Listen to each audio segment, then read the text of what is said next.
Hello folks, how's everybody?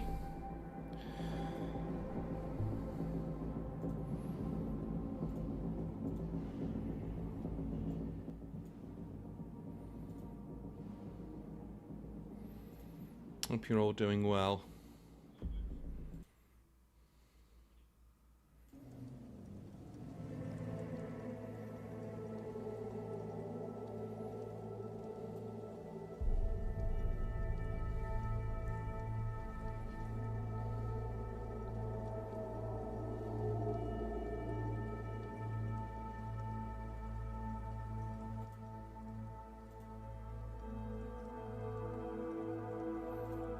Alright, there we are. How's it going? We are live. How is everybody? How are you all doing?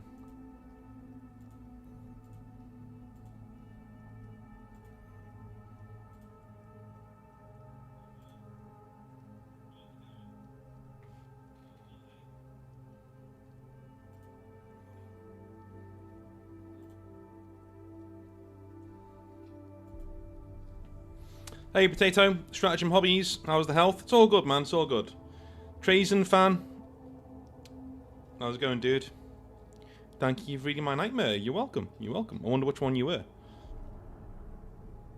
Hey North says, as TC Gilbo, glad it went well with your operation. I've been rewatching your Exileverse 30k streams. I was painting my Templars, and it's been great inspiration. Thank you. So what are we talking about today? Word bearers, a bit later on, but we're going to be talking about word bearers. Painting Tyranid, nice, nice, nice. Yeah, I'm gonna be absolutely real with you guys. Like I'm having one of them down days. It's one of them days where I have no idea what's going on with me right now. You know, I've come out of that operation and everything's fine. And I just said to the missus before, like, I feel like I should be really happy. I should be like so buzzing to have a nice Christmas and to be okay with my family and stuff. And just the day's been tough, man. It's really has. Like I've just not... My brain has not been in the mood. It has not been in... You know? It just hasn't. It's been one of them days. You can have them. You can have them.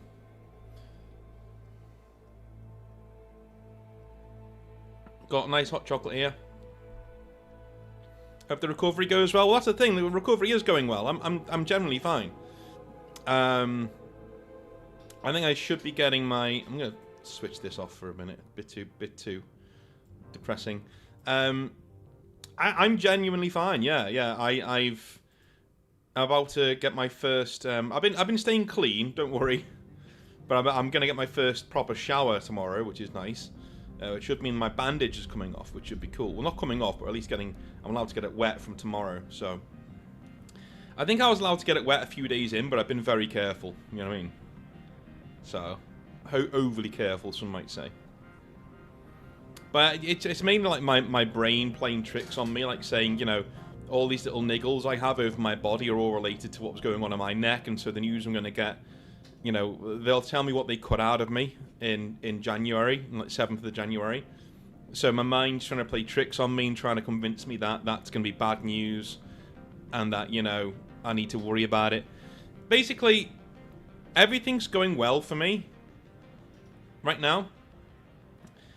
And my brain is doing its best to sabotage that and take it away from me. You know. And I hate that. I hate that. Like being kind of down and not knowing why it is bad in the first place. Being down and having reasons not to be down and knowing that it's your brain trying to sabotage you is just way worse. I fucking hate it. It's horrible. My missus is very understanding, put it that way. She's very understanding when I speak to her about it. You know.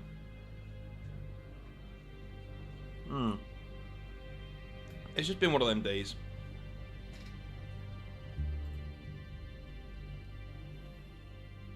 Treason, yeah, you can, man. Submit your custom Space Marine chapter. That's what it's there for. Yeah, send it in. Send it in. Send it in. I've got to go back to the gym next week. I've decided that. I've got to go back to the gym. Start getting myself in an even keel again. So that's what we're doing from next week. Has to happen. Absolutely has to happen.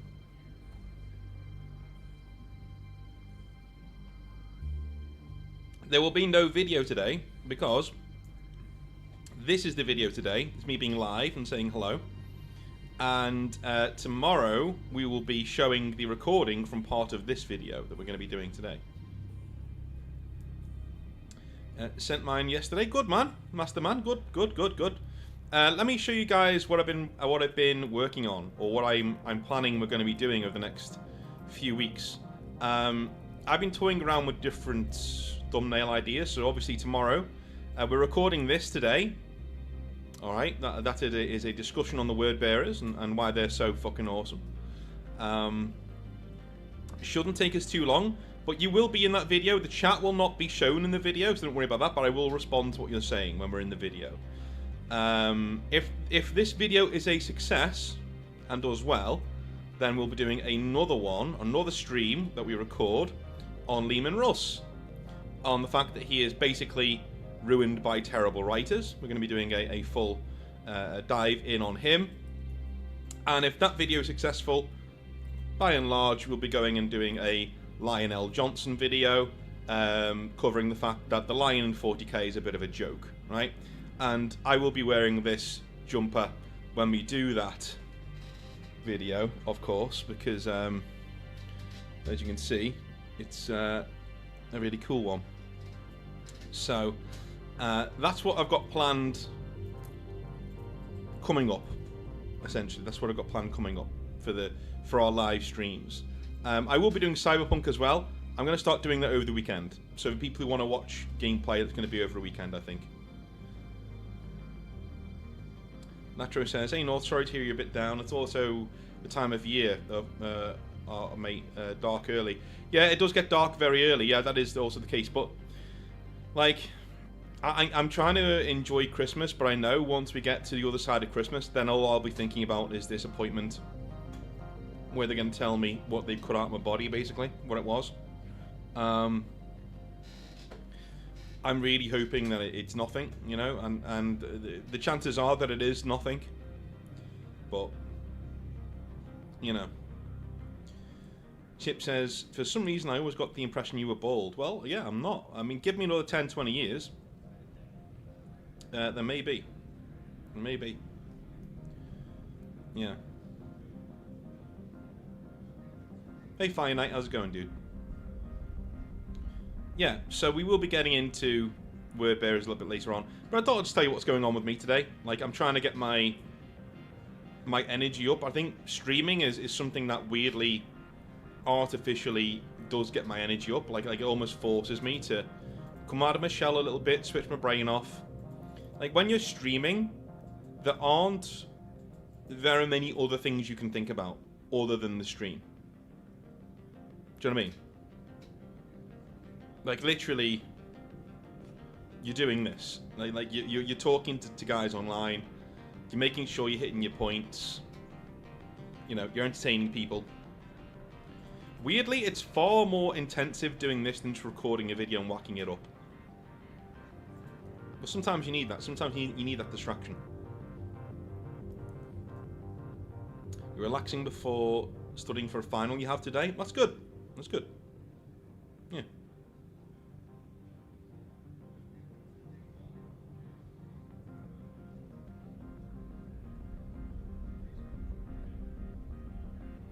Just wonder what the game mechanics are. Looks very cool. What do you mean, man? You mean 40k?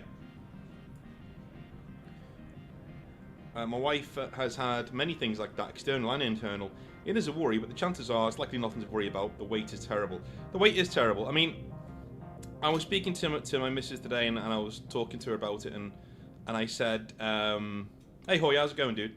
I said, "It's almost like we're back where we were in the first 2 weeks of this entire process, you know, because that first 2 weeks we didn't know what was going on, and it sucked so much, and now we're waiting for these results. It's kind of like, you know, but then I said, we're not really, because we know round about what it is. They've told us what they think it is, and that is nothing.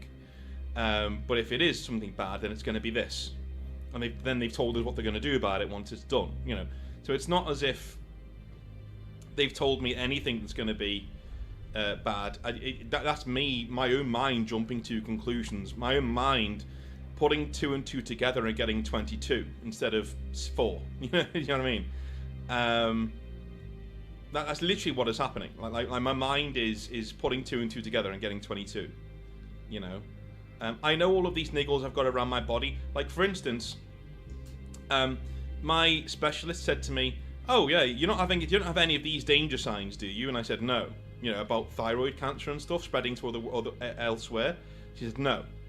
I said, "No." Good. You don't have any earache, do you, on that side of the face? I said, No. The very next day, I started developing an earache. Not an earache, but like there'd be a little like twinge every now and again, like tiny little, and it'd be more itchy. Like this ear would be more itchy, weirdly, you know, and I'd always feel like there was something in it when there isn't.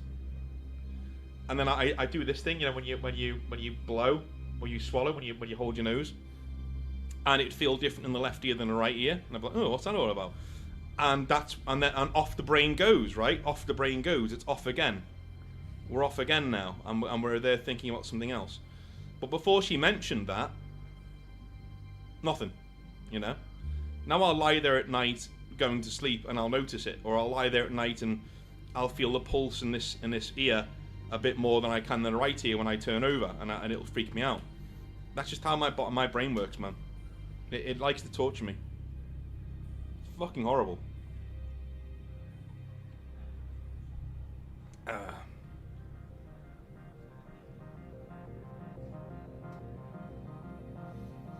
Yeah. Like my missus said, look, I have that with my ears too. Like one of my ears feels different to the other one. I get clicks in one ear, she said. I get clicks in one ear. You know, it just happens. Like you know, your ears are weird things. And again, I know this is pretty much nothing to be worried about. You know, just get on with it, sort of thing. It's your mind putting 2 and 2 together and getting 22. TC Gilbo says, "Hey North, had a friend go through that scare, and he did a few YouTube videos about it, and he's on the mend. He's called Becoming George on YouTube. Of course, not intended as a promotion, but it may help. Cheers, man. Might look into it. Yeah. Word bearers tonight. Yes, we will be discussing word bearers. My nightmare was the one where my dog destroyed my Tyranids, the ones I'm currently repairing and painting. The dog is okay. Good. Yeah, he jumped on the bed, didn't he? From what I remember. Hadn't you just had like a really bad day at work as well? Or you got fired? Something like that? And then you had to go home, and then it was like the dog decided, hey, your day's not over, son. So I went to a hobby store called Hobbycraft today to get some things for my new board, my new board that I'm going to be making. It feels like I bought nothing because I bought the base stuff. So the board that's going to go on, you know, the board that's going to go on, all things like that. And I spent upwards of £55, £60. And I felt like I bought nothing. Because right now, all I've got is a bunch of card, styrofoam, and a board. What I'm going to do is have them have a home board for the house. So if you come around to my place and you play Age of Sigmar or Warhammer Fantasy, you'll be playing on the winter base, on the winter board, which I'm now building, and you'll be playing against my orcs, right, or Stormcast Eternals or something. They'll all be on the same board. Then if you bring around 40k, they'll be on the Summer board, which is a desert-themed board, right? And you'll be playing against the Exiled Blades, or whatever other 40k army I have, will be on the same base. That kind of thing. And it'll all be themed and it'll all tie in together. That's the aim right now, is for that project to have one board, like full board, to play on for each of the springtime, summer seasons. Springtime, summer, autumn, winter. And I'm hoping it's going to look really good. Yeah. The most expensive part, really, was the fake water. You know, the pour-in water you can get. That was quite expensive. I know I can do it myself, but I couldn't be bothered. Could not be bothered. We will be doing word bearers in about 5-10 minutes. If anybody wants to go get a cup of tea or any shit like that, we will be talking word bearers. Bearers of the word. Pretty much the only faction to win the Horus Heresy, aside from maybe the Iron Warriors. Iron Warriors also, you know, pretty badass. Pretty badass.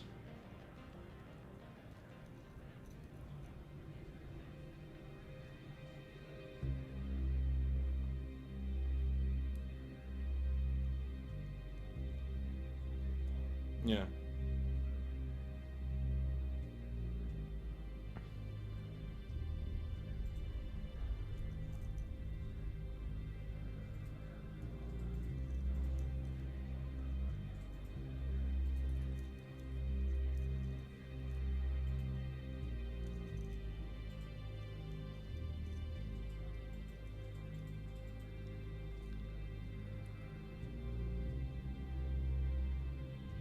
Alrighty.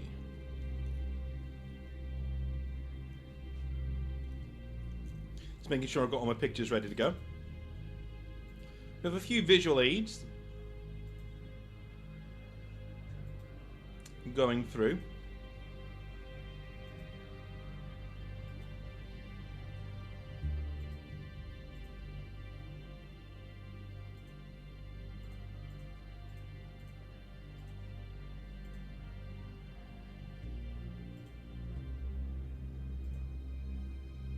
Will you do another Exile Fest?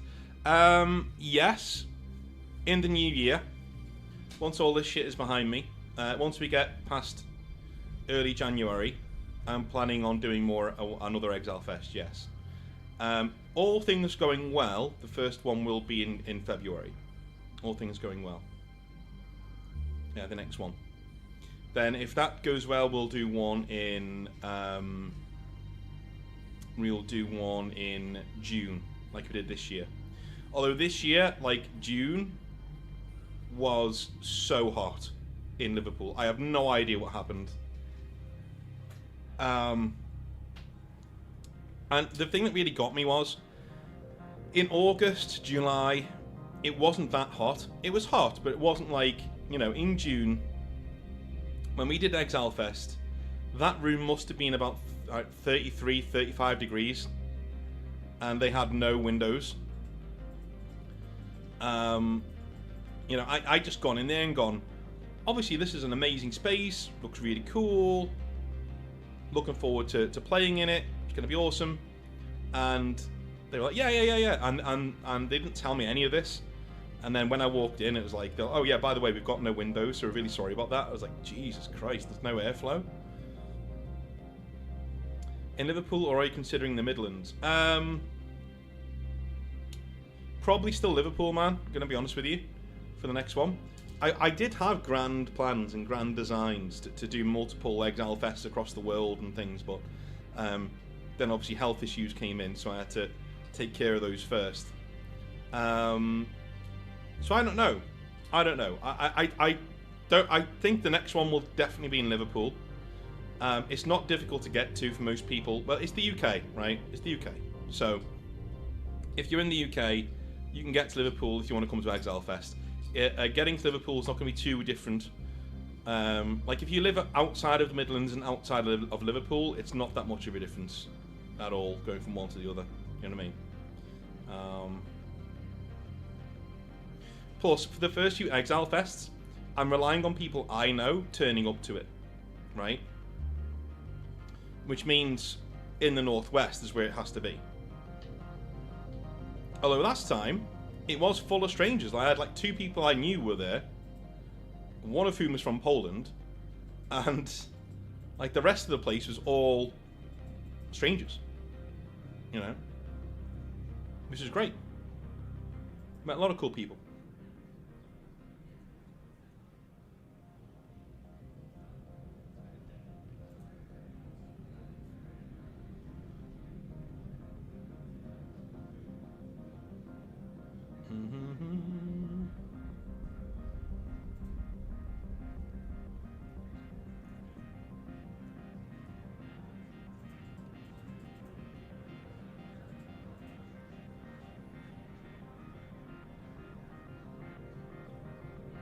Hey, Board, how's it going, man? How is it going? Alright, so before we get started on the word bearers, we should probably go on about what everybody's opinions of the word bearers actually are in chat. I want to get a brain trust. There's 24 of you watching right now.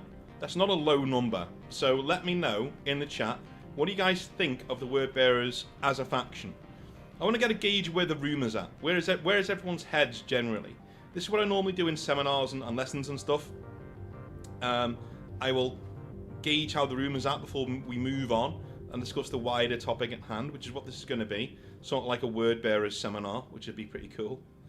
I figured I'd do this for work anyway, and because I'm off work right now, obviously with what's going on, I may as well take those energies and shift them into 40k.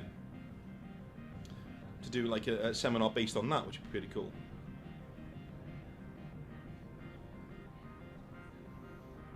So what's everybody's thoughts on the word bearers? What do you guys reckon about the word bearers? How they are, what they do? You know, Lorgar himself, kind of a Primarch, do you think he is? How do you think he goes about his business? Do you think the hate he gets is justified? Do you feel sorry for him? Do you feel like he's an underdog? He's pretty cool, right? What about the religious aspect of them? What about the faith that they have in the Emperor? What about their story that Aaron Dembski-Bowden wrote, right? What about that? What are we thinking about that? They're kind of like an identity. That's very interesting. Okay. A lot of these thoughts, please be ready to expand on them. Keep expanding on them in the chat, right? This is what I'm trying to do. I'm trying to get you guys going to talk in the chat about the word bearers. And then as I'm doing the video, I will go to chat and I'll pick out one of your points and I'll talk about it for a bit, right? That's what we'll do. A tragic legion and wanted the truth and were punished for something that became mainstreamed and became monsters because of how they were treated. Okay. I don't know much about them, says Rory. I like their pre-heresy story, but I feel like if I don't hear much about them during the heresy. Yeah, okay. I don't count Erebus. No one counts Erebus.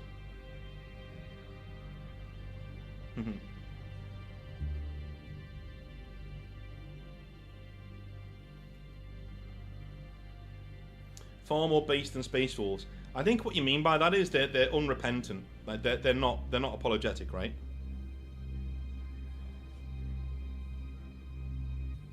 And they genuinely don't give a fuck. Like they just don't give a shit.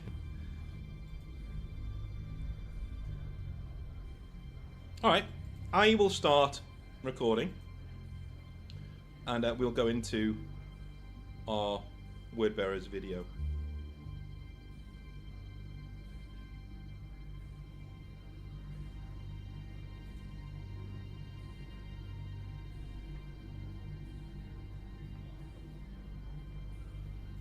Hello! We are here live with chat. Not live right now, this will be recorded for tomorrow. So this will be Thursday when you're watching it.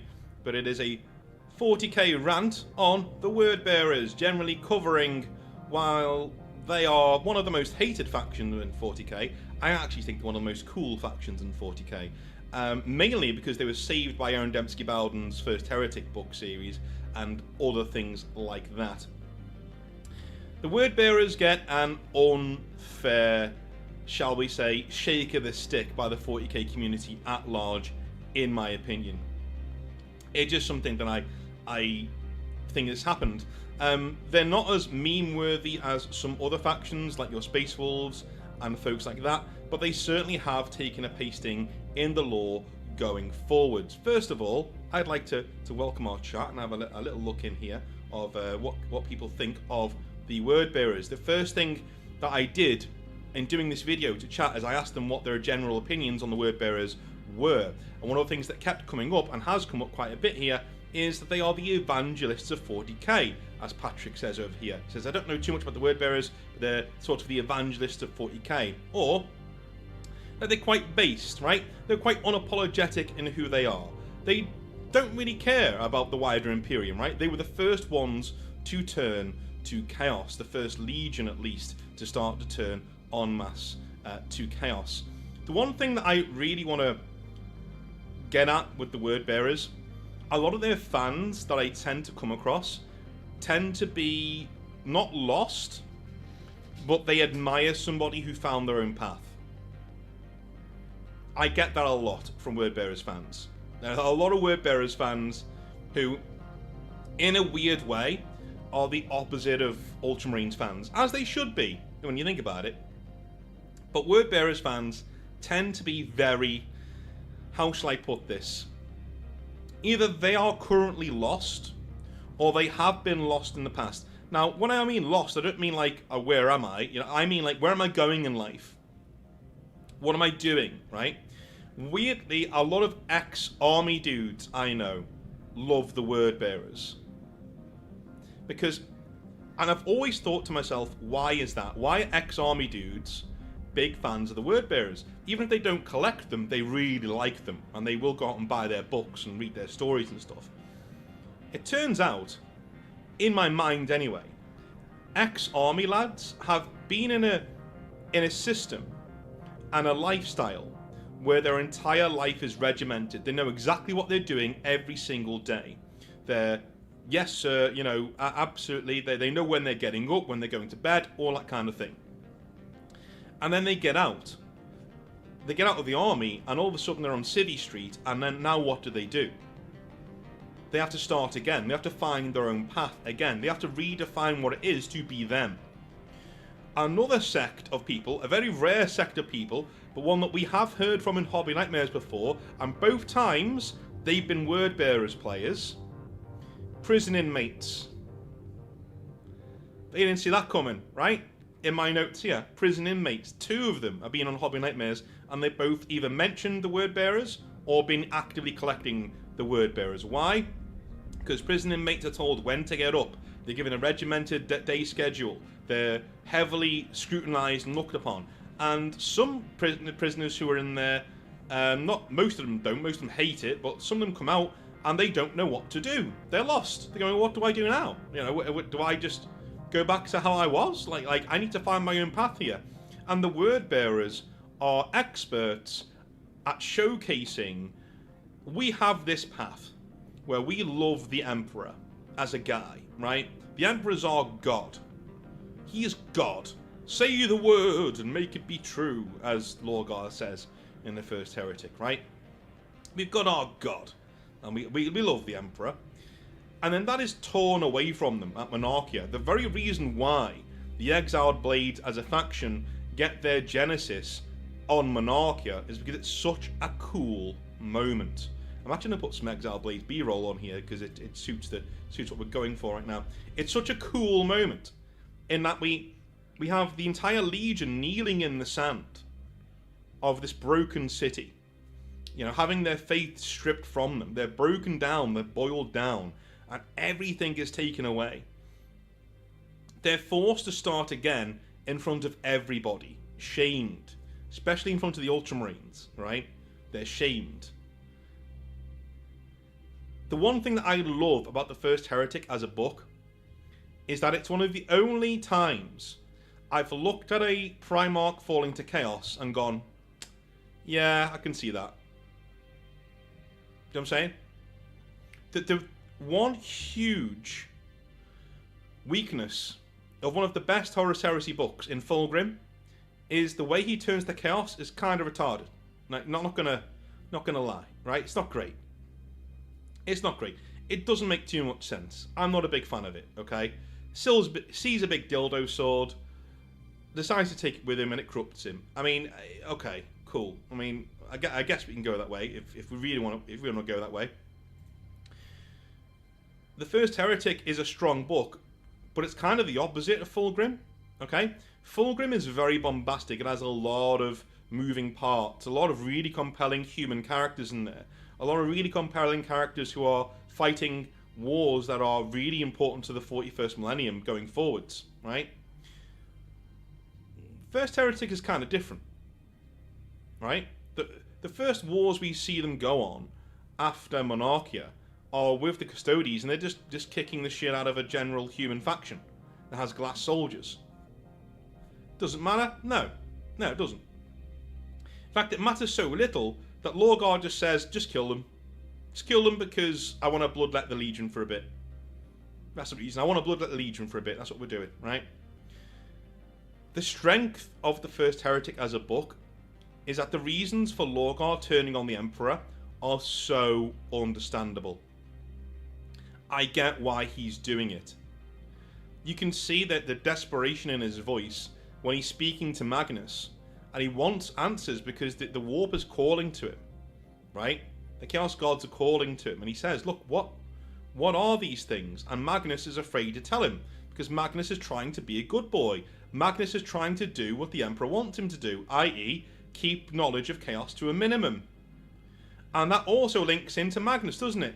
Because Magnus will be thinking, should I really try and warn the Emperor about Horus's betrayal and risk ruining his Webway project?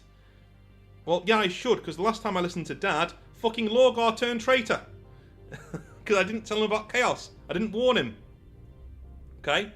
So all of these events are happening in the First Heretic. That's why the book is so beloved. That's why I love it so much. His fall from grace is absolutely not deserved, but earned.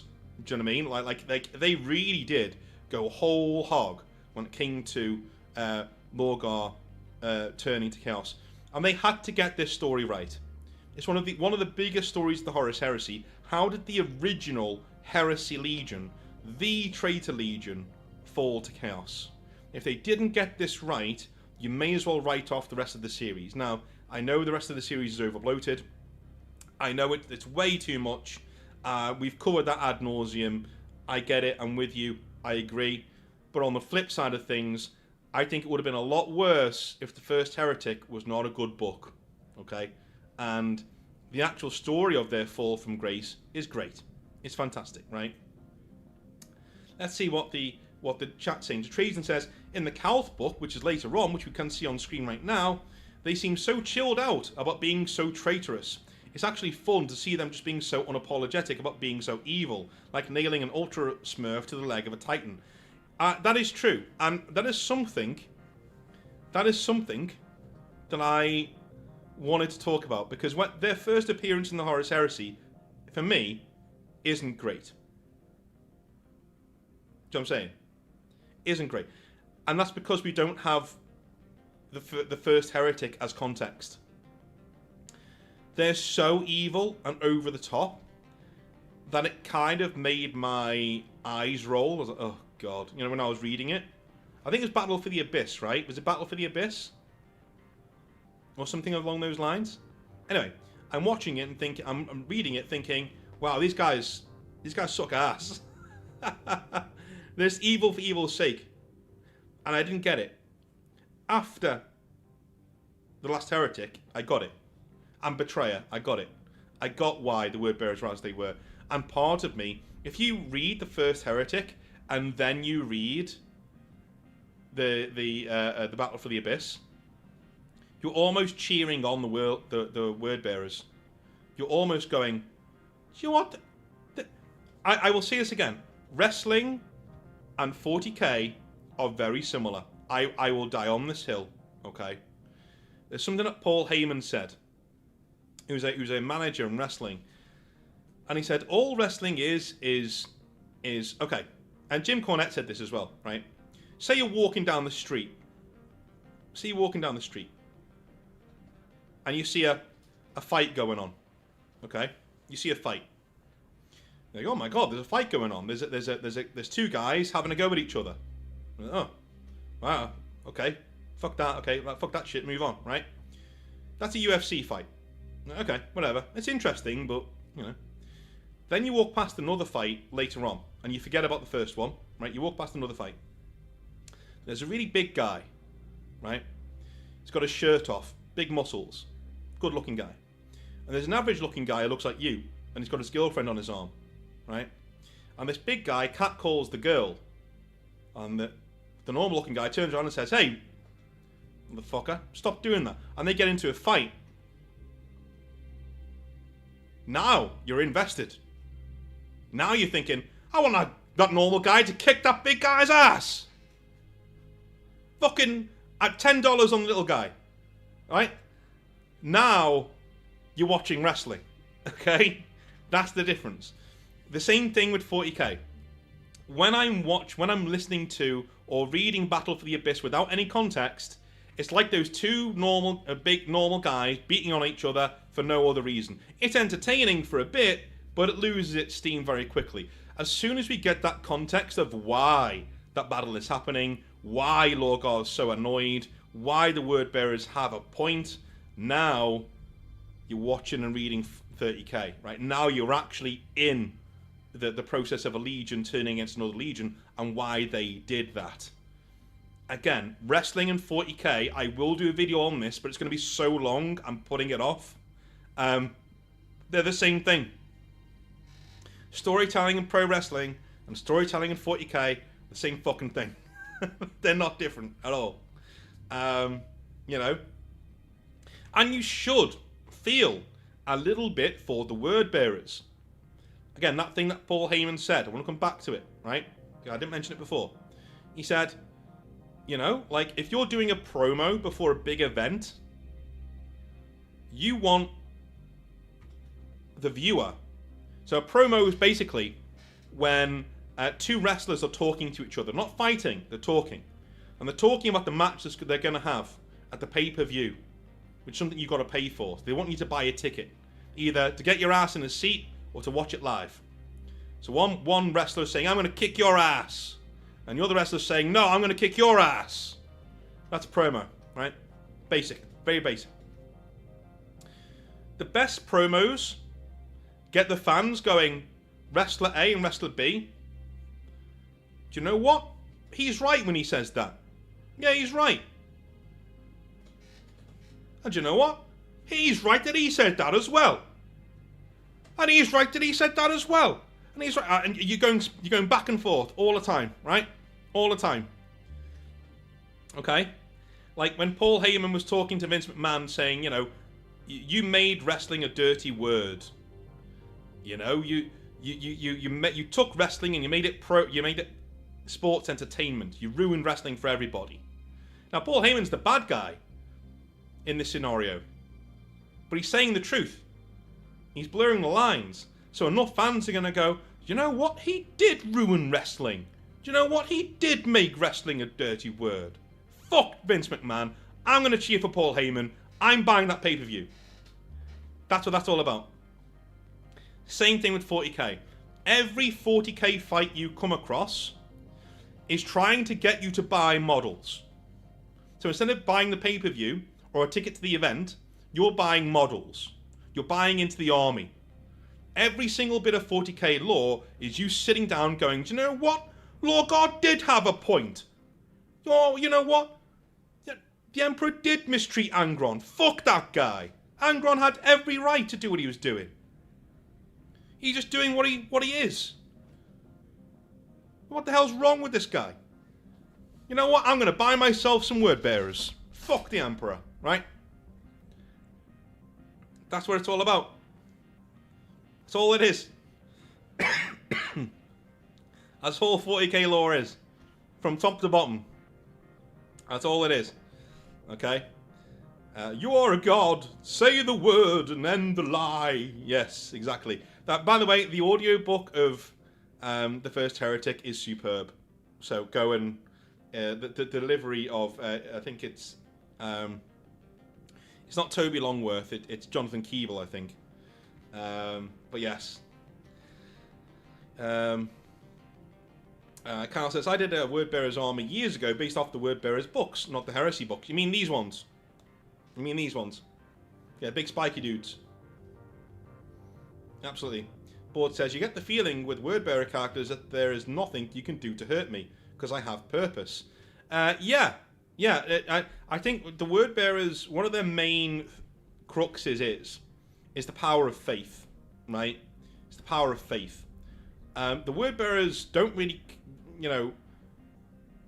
are so inured to the idea of having faith in something. And that's something that the Emperor fundamentally misunderstood. He planned for the heresy to happen. We kind of know this, right? He kind of knew the heresy would happen eventually, or something along the lines of the heresy, with the legions going rogue, would happen eventually. And once that happens, the legions have served their purpose, and he kills all the legions, and that's it, right? Fine. But it happened too early. The Horus Heresy, the Civil War, the legions going rogue happened way too early for the Emperor. And it ended up putting him on the Golden Throne, right? And one of the main reasons for that is because he misunderstands the heart of the Wordbearers. The heart of the Wordbearers isn't about war. It isn't about fatherly love. The heart of the Wordbearers is about faith and purpose. Now, if you don't provide that faith and purpose, they will find that somewhere else. And that is what they did. And I cannot, for the life of me, bring myself to dislike or judge the Wordbearers for literally doing what they're programmed to do. Literally, the Emperor programs these guys to find a purpose in faith and to be demagogues and to spread the word.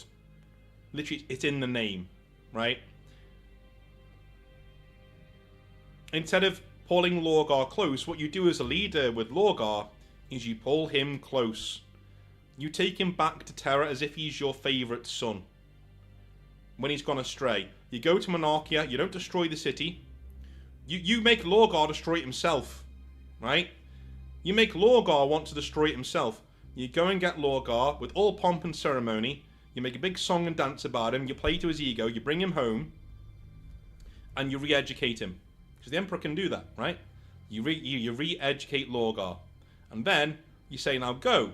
Go, my son. Go back to the Crusade and do what I've told you to do. Lorgar loves the Emperor so much, he'll go, cool. He'll go right to Monarchia and detonate it himself. Right? Absolutely. He'll go right to Monarchia and detonate it himself. He would be the biggest demagogue of the Imperial truth. There are no gods. Right? There are no gods. We have faith in the Emperor as a man. That could have been the ending of 40k. Of 30k. That could have been it. We could have got that. If the Emperor just wasn't such a dickhead about it. Like, if the Emperor literally understood Lorgar's heart and what he needed, and what the Wordbearers needed, none of the Horus Heresy would have happened. Or at the very least, Erebus would have been found out and killed way before ever causing any such issues. You know? Is Event Horizon Chaos Culty, or is Chaos Cultist very Event Horizon? Both. Both can be true at the same time.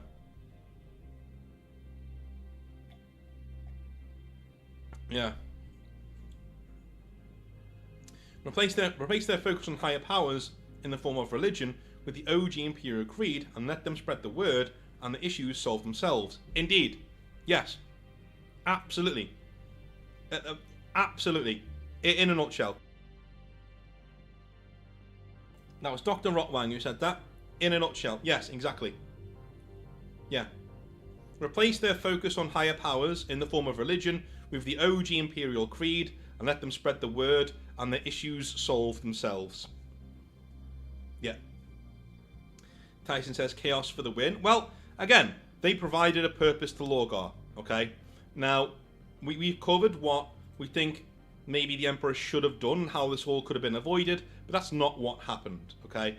That's a good way to bring the Chaos Lords, the Chaos the gods back in, because they provided that purpose. They provided a way for the word bearers to not just have gods, but to be able to speak to them, to be able to manifest them, to not have silent gods, but to have gods that are actually there. And by Jove, I understand why Lorgar fell, because if I was Lorgar, and I've got a huge boner on for gods, and the god that I think is a god tells me no I'm not, and by the way I'm going to embarrass you in front of everybody, I'm just a normal man, and I'm your dad. And if I leave there, and then actual motherfucking gods say, hey dude, what's up?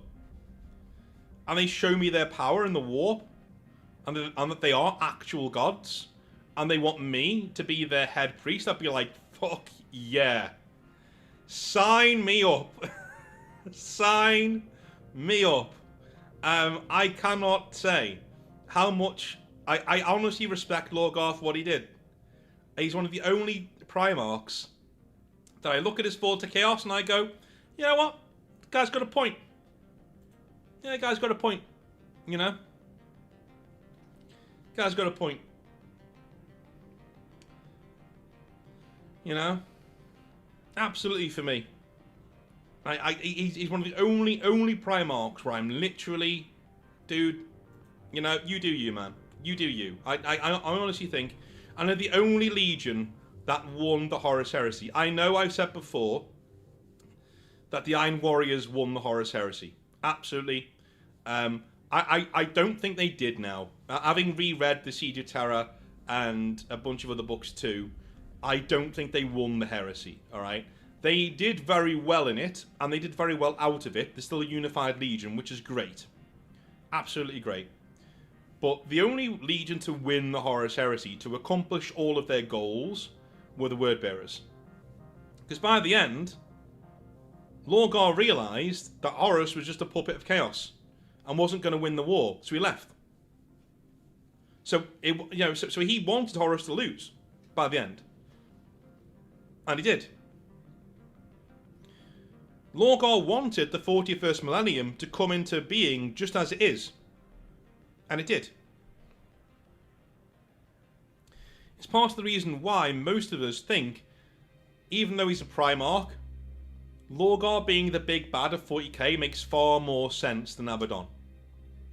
Because Lorgar gave birth to 40k. Abaddon didn't. Lorgar did. Lorgar gave birth to 40k. It was Lorgar's decisions, Lorgar's actions, those gave birth to 40k as we know it today. His decisions. People can talk about Erebus all they want.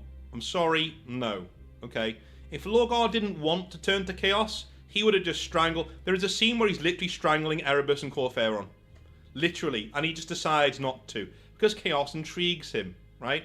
If chaos doesn't intrigue him, he snaps both their fucking necks. Story over. Right? It's Lorgar. He's the driving force. He's the guy.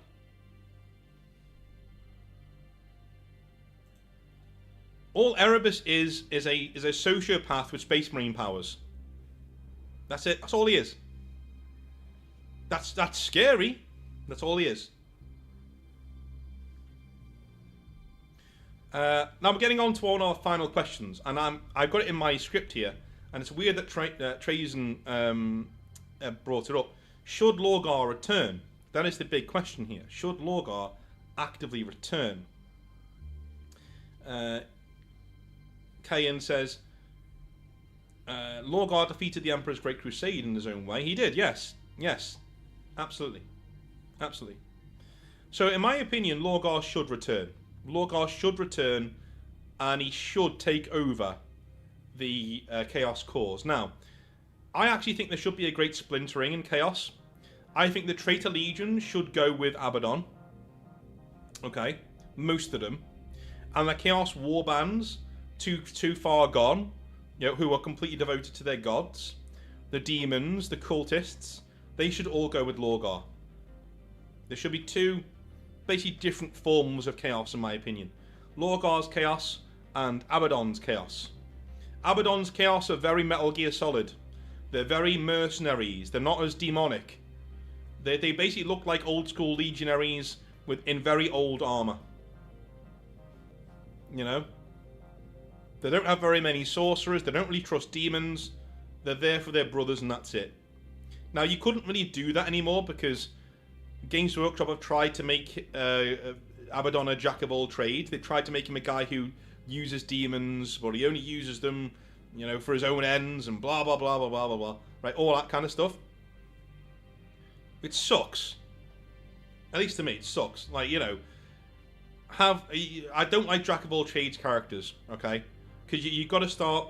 The minute you are writing something, please take this advice. The minute you are writing anything, and you have to jimmy things around for it to slot into your fiction, take it out. And rethink it. Games Workshop never do that. They literally want Abaddon to be at once a Lord of Chaos, a demon sorcerer, a guy who uses demonic artifacts, but also is completely independent from the Chaos Gods and doesn't use them, and blah, blah, blah. Dude, no. Just go all the way. Have Abaddon be Big Boss from Metal Gear Solid. He loves his lads, right?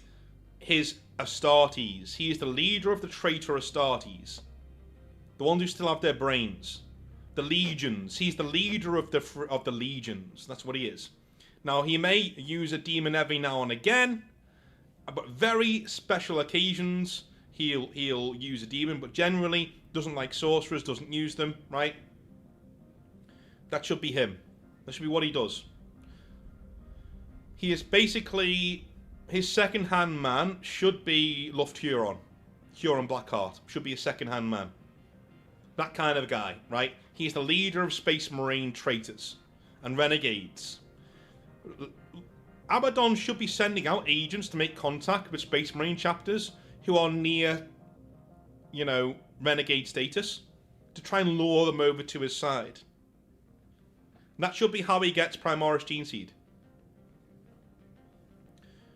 Lorgar, on the other hand, should be all in on the Chaos Gods. He should have all of the demons, all of the war bands of Space Marines who are too far gone, like the Crimson Tide and guys like those, you know, all those guys. They should be over with him. He should have the main legions with him. So, Angron will only join him. You know, Fulgrim will only join him. Not because they like Lorgar. It's because, quite frankly, Abaddon is fucking beneath them. That's what they think, anyway. That not only makes that funny, it also makes Abaddon a bit of an underdog. So people start cheering for him again. Like, oh shit. Abaddon's so cool, man. You know? How dare they besmirch my boy Abaddon? You know, that kind of stuff. You get that kind of stuff.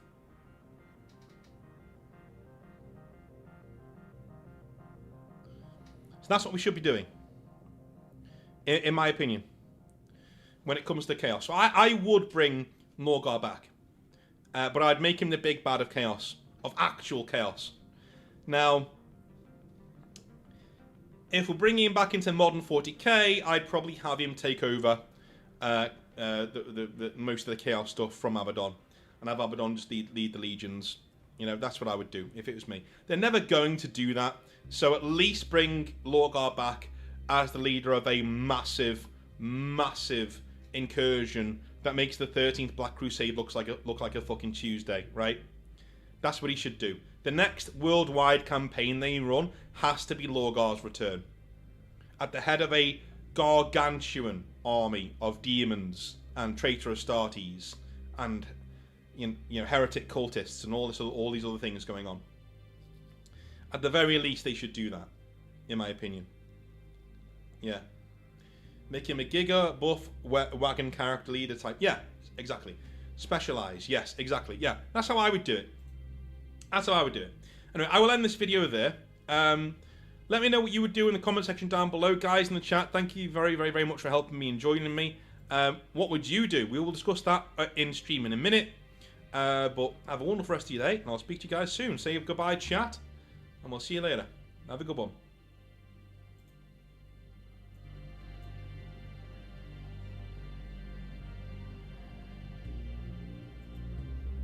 Alright. And that is how we record a Northern Exile video. Unscripted. I had bullet points here in my script, but no real script.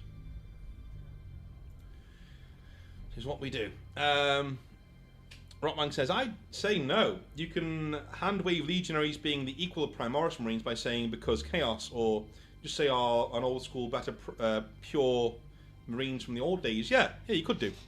Well, I wouldn't bring Lorgar back to give people Primaris Marines.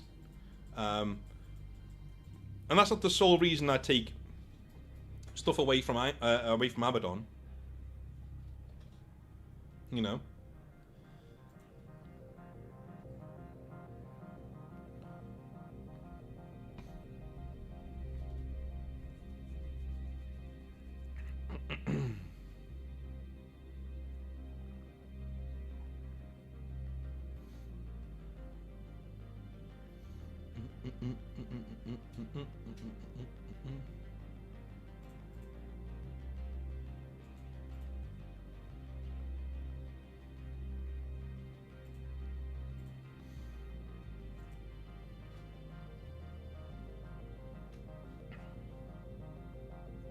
Yeah, but I love word bearers.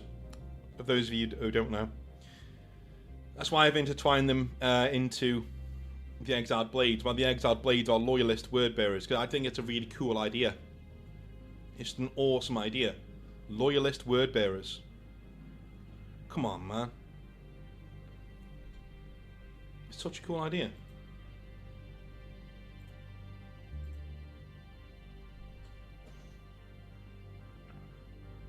Plus, I think there's good odds GW is going to form differentiation between Primaris and Firstborn and kits going forwards after the success of mixed armor marks of Space Wolves. Going to stop differentiation. Yeah, I agree. But this is the thing. It just shows that the separation of Primaris Marines from everything else was not needed in the first place. We did not need to have Primaris Marines be a new form of Space Marine. They could have just said, these are the upgrades for Space Marines. It's just a new armor mark. Yeah, it's bigger, but it just means it's more, you know, proportionate, that's all. Right? These are the new proportionate Marines. They're bigger than the old ones. We think they look cooler. But you can mix and match arms and heads, shoulder pads with the old Marines. They're just... There's no rule differences to them. There's no law differences to them. It's just this one's wearing a new mark of armor and this one's wearing an older mark of armor. That's it. If they'd have said that, everyone would have gone, oh, cool. More choice. Awesome. Awesome. Now, don't get me wrong. I know I'm lying there, right? Wargamers love to moan. There would have been moaners. Absolutely. There would have been people still not fucking happy. You know, we've given you bigger, better, more detailed miniatures. Right? There'd still be people fucking whinging. Don't get me wrong. Okay? Sometimes I'm on their side when it comes to shit like this. Like, you know, people still would be whinging. But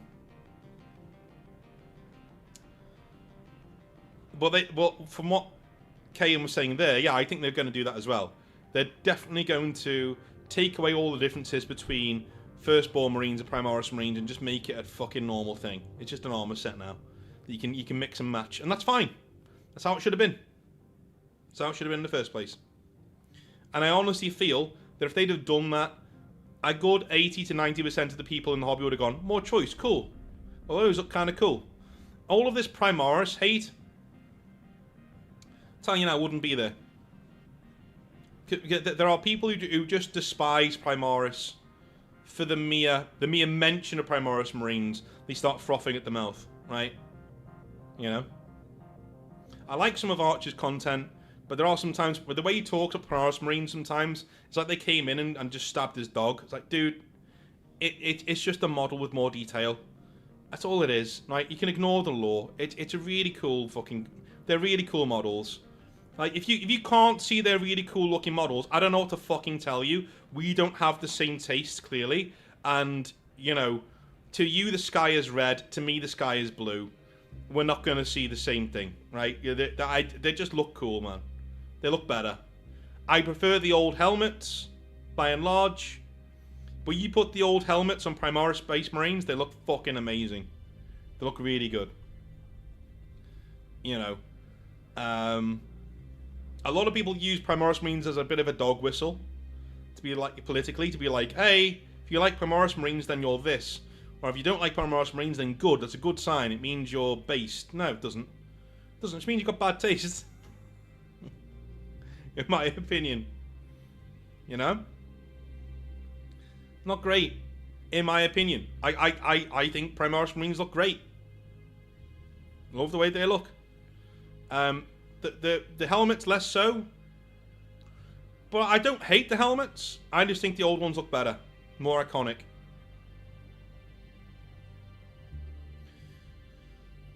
Yeah, fuck free war gear, things like that. Yeah, I know that. Yeah. So war gear also had a lot to do with Primaris Marines getting a lot of hate because the start of 40k being more trimmed down, being more accessible, even though it's not accessible. It's harder now than ever. You know, the start of 40k being the expression being shorn away without adding any real depth to the game, or taking forgive me, the expression being taken away from 40k, right, whilst adding complexity. That's the unforgivable part, right? It's not that they took away the expression and made the game easier. That I could forgive. I can forgive that because I can see what you're doing, Games Workshop, right? I can see what you're doing. You're making the game more accessible to new players. You can make more money from the normie market. I can see that, and I can justify it. I'm a bit bitter that it leaves me behind, but I can understand why you're doing it. Fair enough. But that's not what's happened. They dumbed down the game by taking away player agency and expression, and they introduced more complexity to make the game harder to play. What the actual fuck?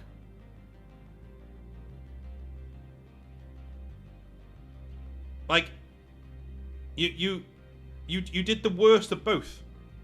You hand-picked the worst of both. Somehow on a scale that does this,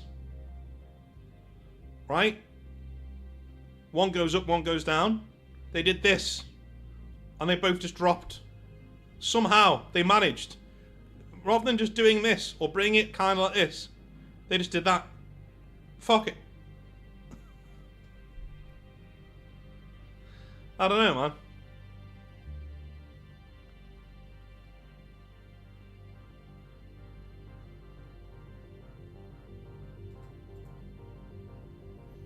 Volcano says, and the Primaris thing, GW could have just improved Horus Heresy Marines to avoid the Primaris debacle. How do you mean? Explain that. Explain that. What do you mean? What do you mean? Explain that.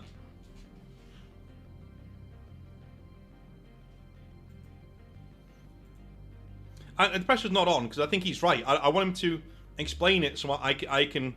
When I explain it, I'm not getting it wrong, basically. I think he's correct in what he's saying.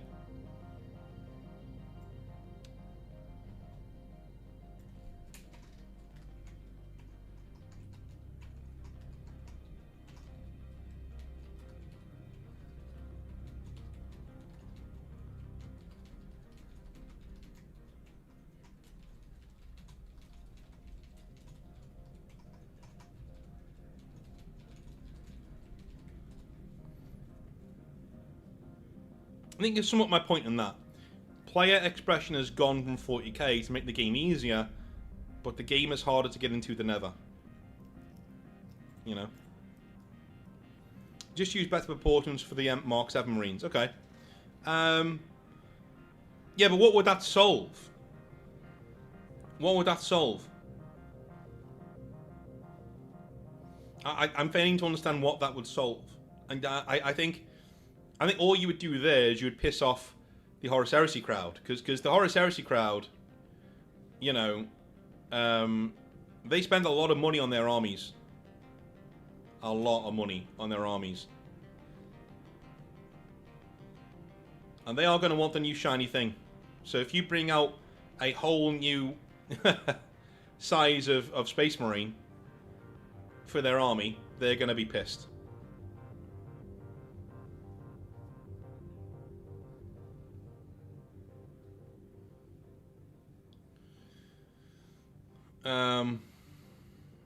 Pushes on for Games Workshop for 11th. I mean, okay. I think the litmus test for the brand is coming up. I do. I think the litmus test for the Games Workshop brand for 40k as a thing, it is 11th edition. I still think it'll be successful. In my own opinion. I still think it'll be successful. I don't think we'll ever see a new edition of 40k that's not successful. I think the audience is too captive for it to ever be anything else. It's just way too captive. There's nowhere else for them to go. You know? We can talk about Conflict 47 and all these other games, and they are great games, but they're genuinely is nowhere for them to go. Unfortunately.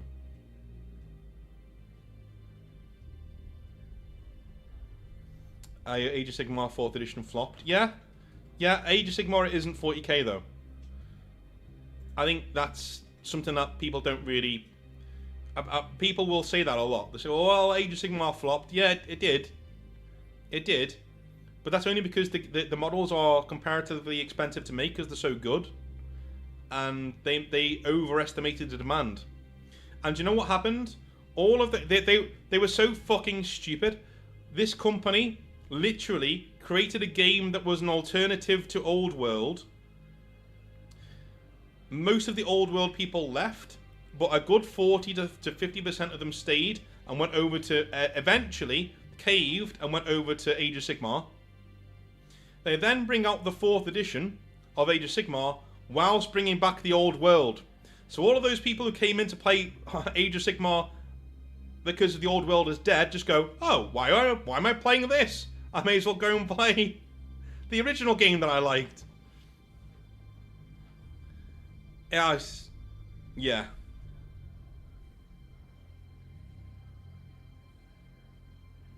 40k will never die at GW, mate.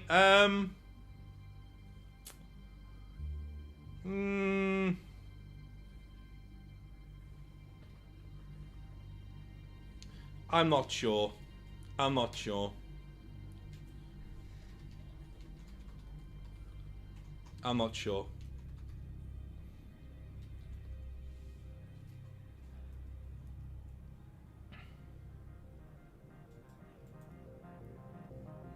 They got a 30% increase this year on profits and everything. A 30% increase. So it's not... They're doing well. They're doing well. But I think what people seem to misunderstand about that is this is the first year where they got the big Amazon money in. You know, the first year where they got most of their rights deals in. It won't be this much every single year.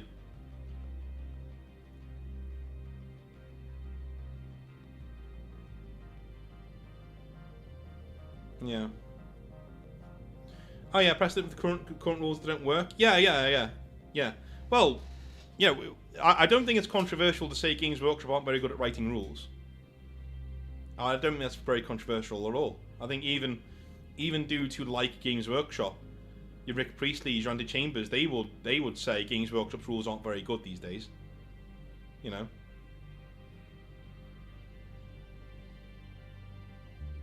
Depends how passionate the fan base is to keep going through homebrew 3D printing, etc. It's like Doctor Who. The show is in the gutter, but it won't die because there's just too much of a fan base. Yeah. That's true, Jen, but also it is dead for now, isn't it? Because they're not making any more Doctor Who for a while. So for now, it's dead. Like they don't, it's a dead thing. They're not going to use it or do anything with it. Now, you may like Doctor Who, so it's not dead for you, but as an IP that's bringing in money, it's now bringing in so little that it's basically flatlining, right? Basically. But yeah, obviously, Doctor Who as a thing is not dead. Because you can't kill an idea, right? It's always going to have its fans. And it may get to come back, eventually. You know? I think that links into 40k not dying. Yeah, 40k won't go anywhere. Games Workshop have a much higher chance of going out of business and disappearing than 40k does. Somebody will come and cherry pick 40k. They'll leave everything else. Amazon will come in and just buy the property of Warhammer 40,000. Everything else, nah, I'm good. Right? They'll say, nah, I'm good. I'm good. Oh, maybe the old world. They will buy the old world and 40k. Everything else, they will leave. Age of Sigmar, all of the other supplement games, they'll leave or sell them off as IP farm them off to other people. You know? The whole thing of Games Workshop becoming a company that manages IP will either happen because Games Workshop was smart enough to make that play themselves, or somebody buys them and forces them to be that kind of a company. If Amazon bought Games Workshop, they would literally be like, okay, right, all of this model making shit, stop that straight away. That's for nerds, right? Stop that straight away. We're going to outsource that to several 3D printing companies that we trust. They are now going to make 40k models. Exactly the ones that you are now making. They're going to make those models.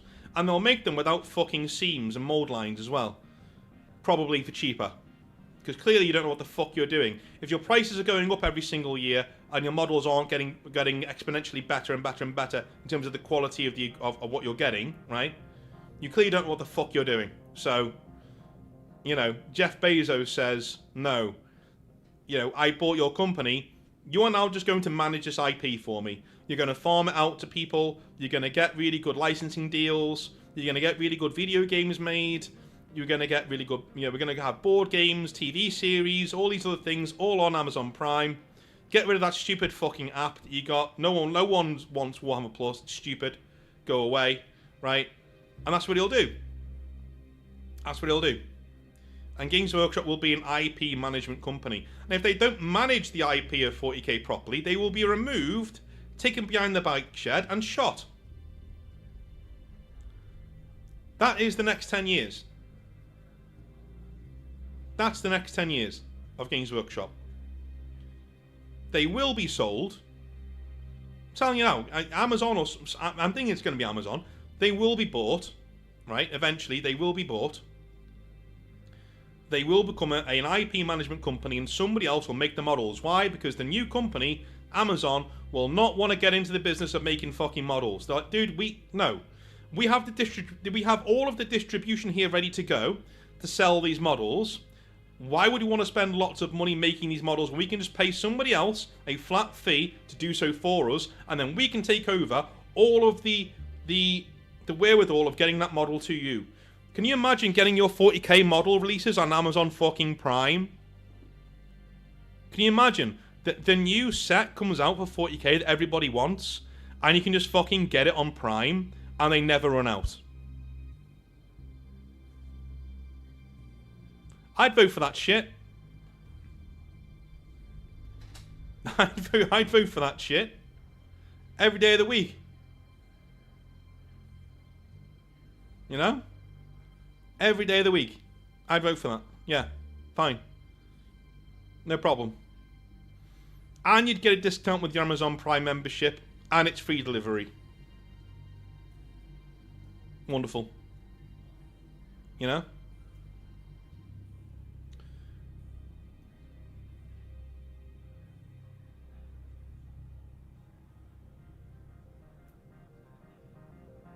At least Amazon will probably actually do sales on models. Dude, I'm telling you now, the only chance we have for any price decreases is Amazon buying the fucking company.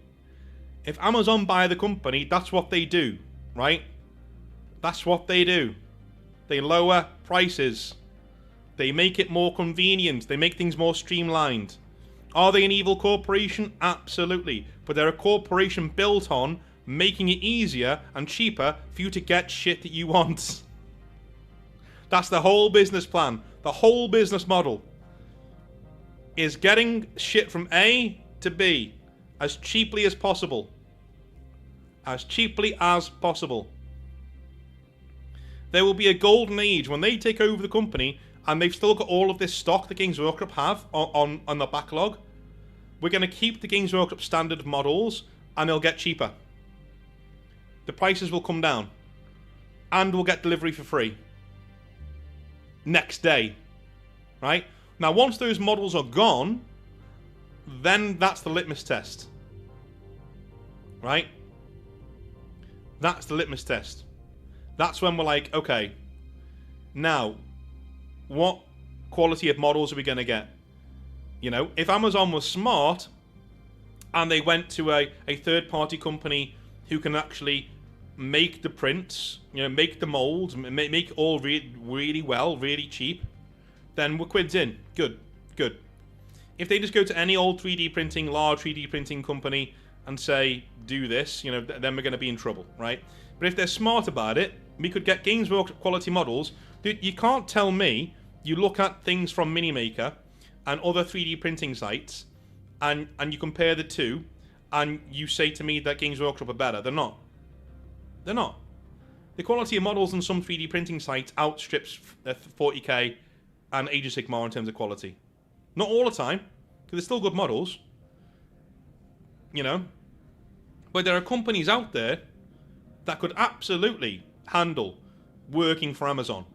In fact, a lot of these smaller companies like your mini makers and shit like that, right? I don't speak for them, but if I were them, I would be like begging Amazon to do something like this because hey, I'm in Sweden. I can handle your localization in Sweden. I'm in Russia. I'm in Belarus. I'm in Poland. I'm in wherever, Czech Republic, wherever. I can handle your localization. That means my 3D printing company will print all of your models, we'll get them to your warehouse, and you can package them, and we can even get a localization team on there to write all of the things in Czech or in Polish or whatever to sell in the local market. And they'll go straight in the Amazon van and off they go. Right? You know what I'm saying? They're too retarded to make video games, though. That's because making video games is fucking hard. Making video games is way harder than making models, dude. I don't know how I can put that any more succinctly. Making video games is way, way harder than making models. Especially online, multiplayer, role-playing games. They are the hardest kind of game to make in an era and an industry where making a video game is a miracle if it ever fucking happens. Every game that is released is a fucking miracle. You know? So yeah, I'm not surprised Amazon fucked it up, because they've got all of the resources, but none of the know-how. But you've got to think, people as smart as the guys who run a company this large, right? I know people like to be cynical, but they're billionaires for a reason, right? They will look at this and go, do you know what? I'm going to pay another guy who knows more than me to do this for me. I'm going to make so much money off the Games Workshop IP, off the 40k IP. I'm going to pay some other douchebag to come along and make these models for me and sell them. I will handle distribution. I'm Amazon. I can do that. I've got distribution down. What I don't know how to do is make models. So I'm going to go get these guys, one for every country or every region, and you are going to make my models with these molds. You are going to make them at my site. They're going to go straight in the Amazon van, and they're going to go straight to whoever ordered them. And we're going to make fucking billions doing that. Speaking of video games, Warlord is releasing a bolt-action tabletop game. They are very smart. They are smart. Actually, Warlord, not that they would ever do this, but Warlord would be one of those companies that I would absolutely, if I was Amazon, I would be sounding them out and being like, how much for your company, mate? How much do you want for it? Because, yeah, bring them into the umbrella. Because all of that nous and know-how from old school Games Workshop is worth money. Fuck the models and the games. Even though the games models are really good, fuck all that. Not bothered about that. Don't care. I want the brains. I'm paying for the brains. Give me those. Right? Because that's how Games Workshop's going to be when I'm Jeff Bezos and I bought the company. Jen says, totally agree with this take on games. Gamers, as consumers, consistently underrate the actual effort that goes into making games, any games, when they throw out criticisms. I mean, I'm not sure he was criticising, but I get what you're saying. Yeah, I think... So as somebody, anybody who knows a developer will know, like, making a video game is magic. It's like fucking the closest thing you're gonna get to, like, actual magic in technology right now is making a video game. These things shouldn't work. Like, what you're seeing on the screen right now should not work. It shouldn't even compute where it does, right?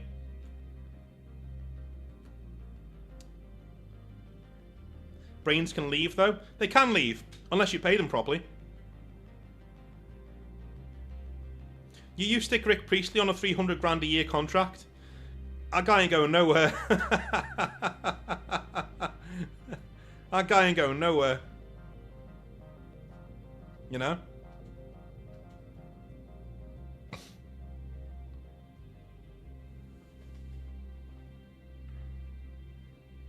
Wolfenstead question: do all of the games still partly own Rebellion games that made Atomfall the video game? I'm not sure.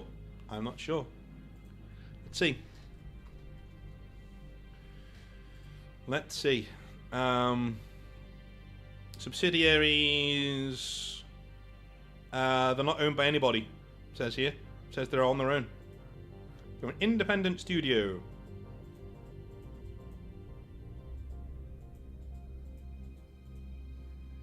Yeah, independent studio.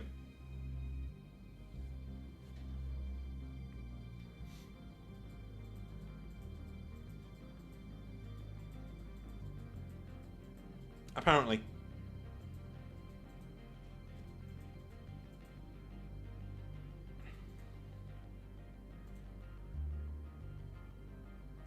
I am German game designer. I could not imagine how something like Space Marine 2 could be possible. It's just so crazy. Yeah, dude, yeah. Now, especially... Forget all this. Like, imagine making an online multiplayer role-playing game and the headaches. That they cost so much money to make and then run. It's like running a small country, dude. It's ridiculous. How anybody has made a video game like that, I never know. Valid criticism sometimes, of course, but the effort behind the games is generally insane. Yeah, I mean, you can always criticize a product that comes out, but it's very easy to go into, well, you didn't even try, or, you know, there's a reason why so many... there's a reason why nepotism is such a huge thing in gaming, in game design, game journalism, the gaming sphere. Anybody who makes money from video games, whether they're on the periphery in being a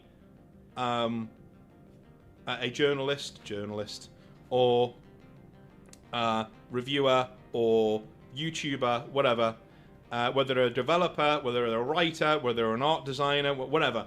If you're making money from video games, you're in the clique, you're in the crew, right? That's where you are. The reason why the nepotism is so large is because they genuinely hate your fucking guts. And quite a lot of the time, I'm sorry to say, their hatred is warranted. Because some gamers... most gamers are fucking cretins to them. And the back and forth is not good. Okay? They don't like you, and you don't like them. It is an adversarial relationship most of the time. So much so that when we have a company like Larian or CD Projekt Red or any of these other companies that actively try to have a good relationship with their fans, it's seen as some sort of miracle or amazing thing going on in the industry, when it's literally just a company doing normal good people shit, and eventually that will also turn toxic, as it always fucking does, as we've seen with CD Projekt Red now, right? The fans turn against them for Cyberpunk, quite rightly so, right? It was a piece of shit, but they worked so hard on that video game, and it got shat on so much that it sent a lot of them into fucking therapy. Okay, and then the dogpiling just didn't stop for 5-6 months afterwards. They brought up Phantom Liberty, and people still weren't happy. Or even worse, the same people who were reaming them out are now saying it was always a good game, and that people just didn't get it. Fuck you, right? No, right? That kind of shit, right? And now they don't listen to you anymore. Now they don't give a shit. The reason why Ciri is the main character of The Witcher 4 is because they know you don't want that, and they don't care.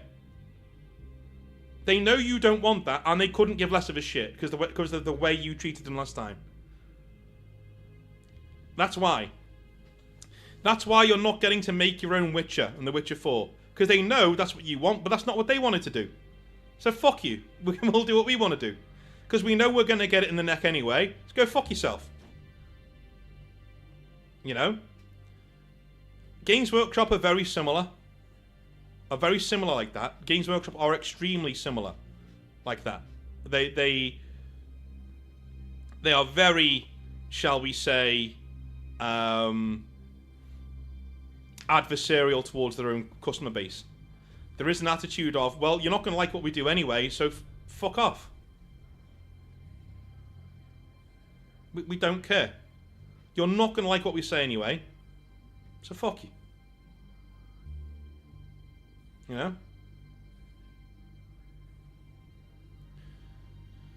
I blame a lot of content creators who feed on hatred and anger. It clicks well. Dude, and thank you for the winky face. Yeah, dude, I do that as well. It does. And do you know what? Do you know what sucks about that? What really sucks is that it works. Right? It literally works. It literally works. Every single time you release a video that has a negative connotation about a company people generally don't like, it works. You get tons of views. Tons of money, tons of views. Not tons of money, but you know what I'm saying. Tons of views. Number goes up. Right? People feed on negativity, dude. It's about the place. I try to make sure that my videos if they have a negative spin, it's constructive. Now, I may be quite confrontational because I'm from the north. So some of my mannerisms are quite confrontational. I can be quite, shouty. But I like to think that what I'm saying isn't personal. It isn't, I'm not being negative for the sake of being negative. There are YouTubers out there who do that, and I can't handle them. I just cannot handle them. I click off them. I'm like, no, I can't do this. Right? Brainy no worky, can't do this. Sorry. I try to avoid that. If I ever do go into that, I know how brutal my own fan base can be, because they've been that way with me in the past, right? When I've done something wrong, or I've said something wrong, and I've got to go, and I have to go and think about it for a while. They put me in the naughty corner. Do you know what I mean? I've never had one of my own fans say to me, "You're too negative." Ever. It's more the other way around. They've said, "You're not being negative enough. This is ridiculous." What they did here was ridiculous. You're being too light on them, right? That's what I get normally. I don't think Cyberpunk is a good example. It released practically unplayable. The criticism was warranted. It was warranted. I'm not saying it wasn't. It absolutely was warranted. The criticism was... I think I said that in my point as well.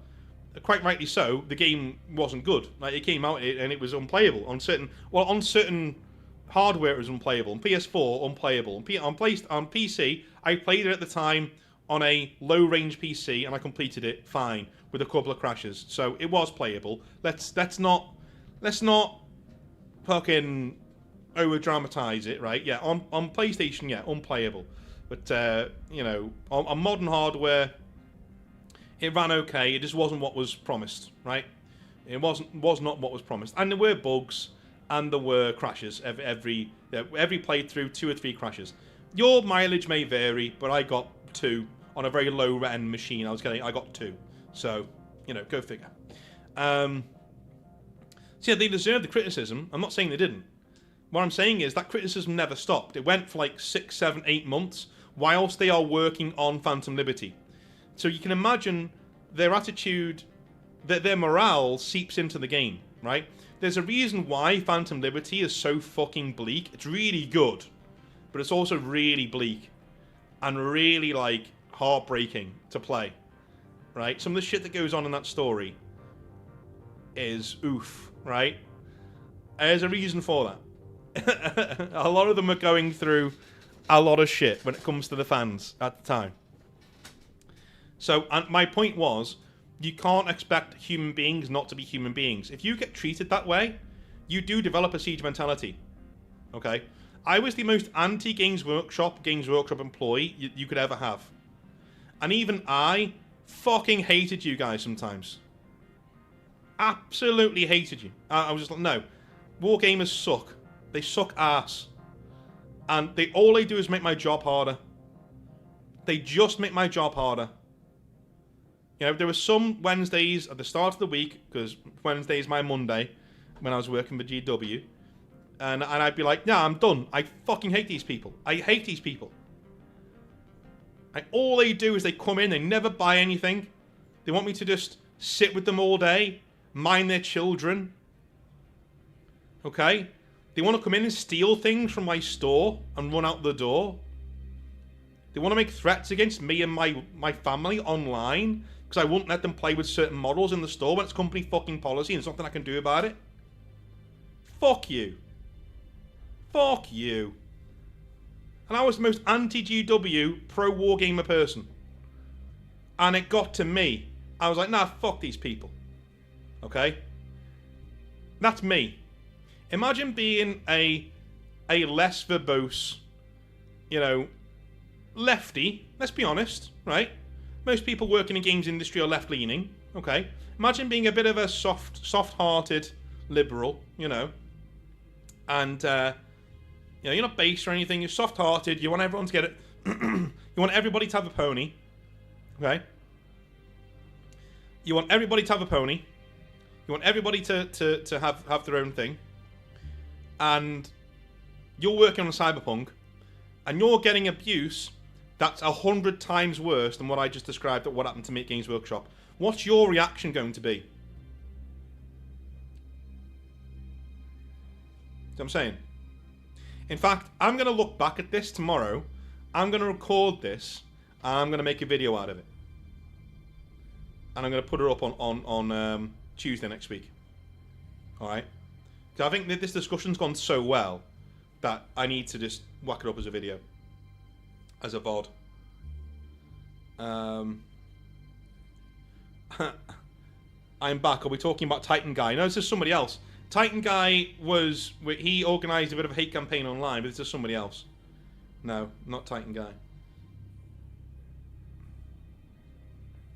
Jen says, my acquaintance who used to work for Games Workshop said that the middle-class parents treating it as babysitting place were the worst back in the 2000s. I'm surprised it's not a feature of more nightmares. I kind of think people just expect it to be a thing. Which is wrong. Do you know what I mean? But I kind of think people just expect it to just be a normal thing that you do when you're at Games Workshop. It isn't. Okay? Don't leave your children. I don't care what John Stallard says. Don't leave your children at Games Workshop. It's not a daycare centre. We're not qualified for that. Okay? Do not give a shit what he says on that interview. Do not listen to him. Do not bring your children to Games Workshop and expect the manager to look after them all day. That is not his job. That is not his job. All right? He's responsible for their safety whilst they are there. And that is not fair. That is not what he's paid for, right? Legally, he's responsible, but, there we go. All right. Oh, Commissar, if, Heart of Stone got to you, you need to play Phantom Liberty, man. That's some heavy shit. That's some heavy shit. Ah.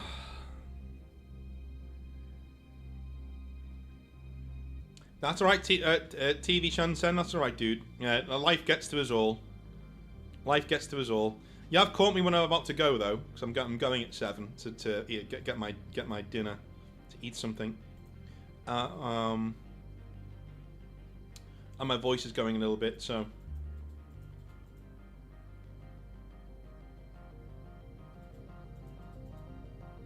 Yeah. I have been talking for nearly 2 hours though, so there is that. There is that.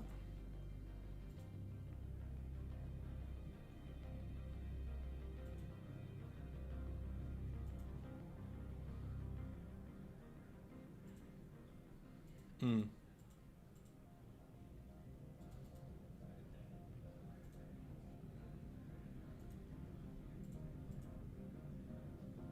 Two jobs though.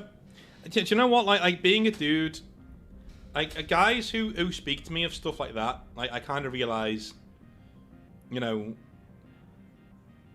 when I came on tonight, I was in quite a bad place. I'm not in a bad place, but I'd had a bad day, right? I'd had a bad day in terms of just feeling really shitty. Feeling really shitty as in, I've just had all of these. I've just had a surgery on my neck and all that sort of stuff, and I should be happy. For the last few weeks, I've been saying to myself, hey, get this surgery out the way, and that's it, right? The hard stuff's done, and we can just concentrate on having a nice Christmas.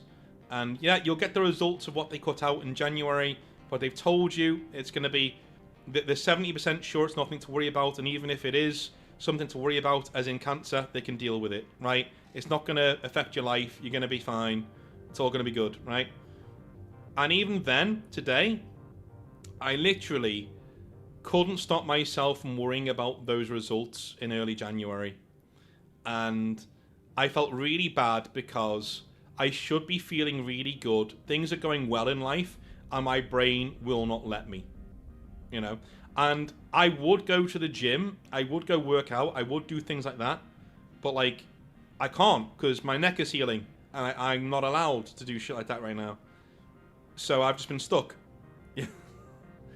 And it's been really shitty, you know? And, but coming on here has cheered me up quite a lot. You know, being able to just talk shit, you know, get out there for a bit. And listening to somebody like yourself, Shansen, who has 2 jobs and is killing it and has to come home and your highlight is listening to me talk shit. Well, you know, if you can do it, I can do it. It's all good. Anyway, I love you all long time.